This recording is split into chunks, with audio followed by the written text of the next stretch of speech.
Ceritakan salah satunya, pada saat saya ada masalah kemarin di Kalibata.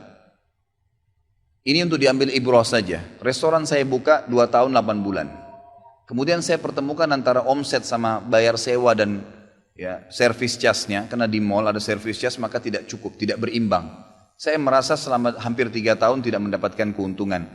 Lalu saya berpikir untuk menutup restoran itu. Dan pada saat itu subhanallah saya berpikir restoran ini sudah saya tutup aja deh. Saya jual aja. Mungkin dengan kesibukan dakwah, beberapa ikhwah juga yang saya amanahkan di situ sudah ada yang satu yang sudah niat mau kuliah, udah nggak bisa lagi lanjut. Saya bilang oke lah baik. Saya 3 bulan vakum, nggak bisa bergerak sama sekali. Pada saat itu subhanallah 1 rupiah pun ikhwah saya nggak punya duit. Allah jadi saksi, saya bingung waktu itu bagaimana caranya untuk mencari jalan keluar nih. Jual restoran pun akan dilelang dalam kondisi murah. Restoran itu sudah besar asetnya.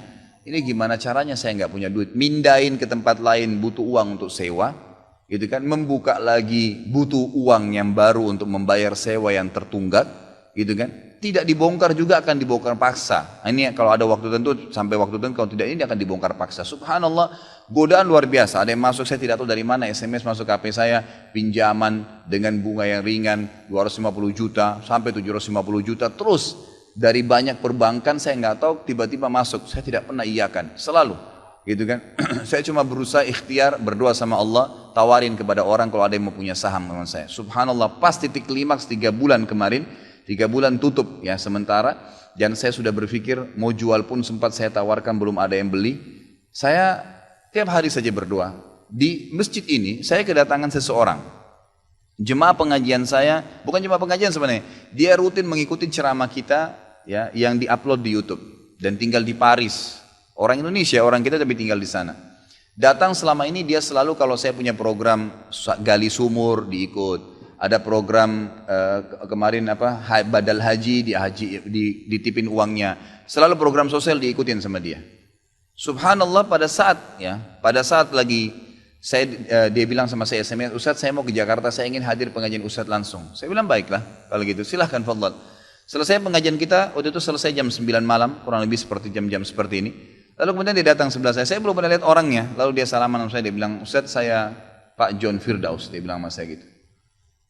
Terus saya bilang, oh iya Pak, saya belum paham nih. Dia bilang, saya yang dari Paris Ustadz. Oh antum, terus salaman lah, ngobrol-ngobrol. Sampai ke mobil gitu kan. Saya sempat kasih dia beberapa buku yang biasa saya bawa di mobil. Ini akhi mungkin antum bisa baca-baca di sana sama keluarga dan seterusnya. Sebelum berpisah, dia bilang sama saya, Ustadz saya sempat bawa teman ke Kalibata. Kok saya mau ajak makan tutup tempatnya Ustaz? Oh iya ceritanya ada tunggakan pembayaran yang belum saya bayar dari sewanya karena tidak cukup antara omset penjualan dengan ini.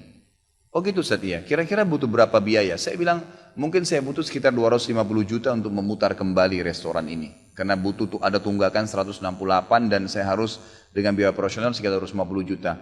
Rencananya memang saya mau buka saham kalau memang ada yang mau masuk.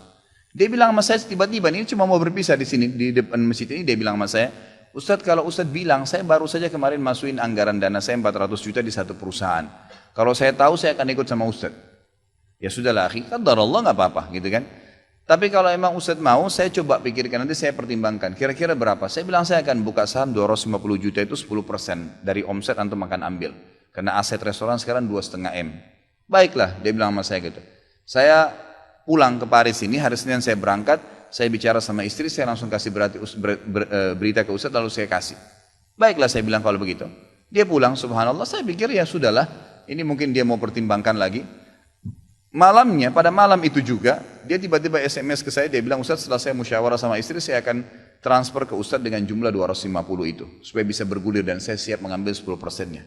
Gitu kan, saya sujud syukur kepada Allah, alhamdulillah ada jalan keluar gitu. Subhanallah saya ke Kalibata, saya bicara besoknya sama GM-nya, saya ngobrol, ini gimana jalan keluar, saya sudah ada duitnya sekarang dan mau diputar. Oh udah nggak bisa Pak Khalid, ini kan sudah 3 bulan vakum, udah nggak bisa, harus dibongkar, udah tutup, nggak bisa lagi. Kalau Pak Khalid mau pindah tempat lain silakan, atau mau buka sini kembali harus ganti nama.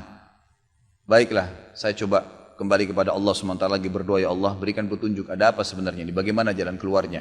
Hati saya subhanallah cenderung untuk keluar, gitu kan. Udahlah mungkin saatnya untuk keluar dari situ karena memang selama ini ada teman-teman saya berikan masukan juga yang sering datang, akhi di sini parkiran susah, akhi di sini kadang-kadang tidak ditahu dan seterusnya, lebih baik kalau ente keluar.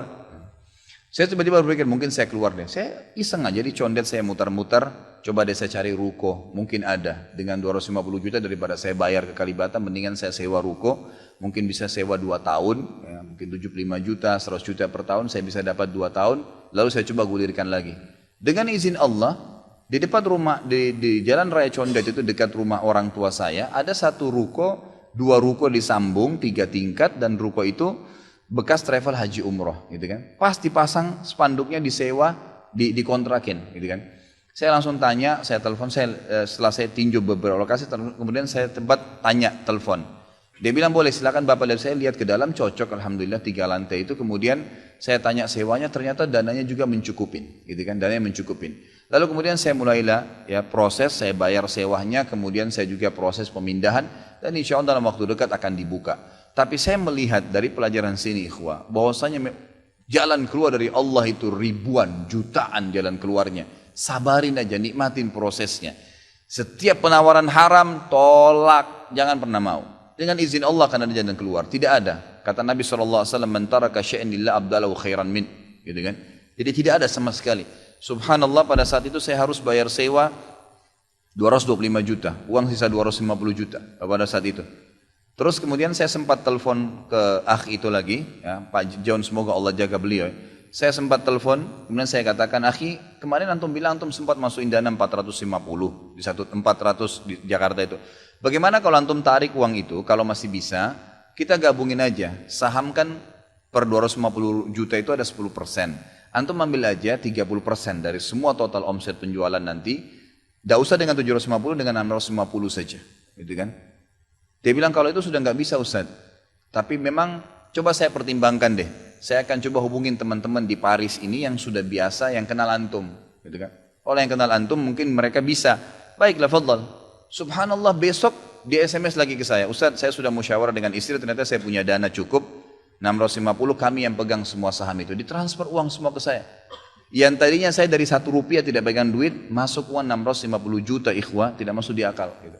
Sesuatu yang tidak masuk. Orang ini saya nggak kenal, nggak pernah ketemu, sekali ketemu di sini, dan sekarang sudah kembali ke Paris. Setiap kali saya bilang akadnya saya akan kirim, baru tadi saya kirim akadnya. Sudah nggak apa-apa Ustaz, saya percaya. Akhi, ini bisnis loh, bisa untung rugi. Sudah paham Ustaz. Orang lain aja banyak bisnis dia rugiin saya nggak takut, apalagi sama Ustaz. Sudah silakan, alhamdulillah. Saya melihat Allah berikan jalan keluar yang sangat dimudahkan. Yang penting nikmatin prosesnya dan yakin kepada Allah SWT. Jangan takut. Jangan takut. Dan ada banyak kisah seperti ini dalam hidup saya yang saya mungkin sebagian tidak diceritakan gitu kan. Cuma ini tadi saya buka supaya memang bisa ada pengalaman.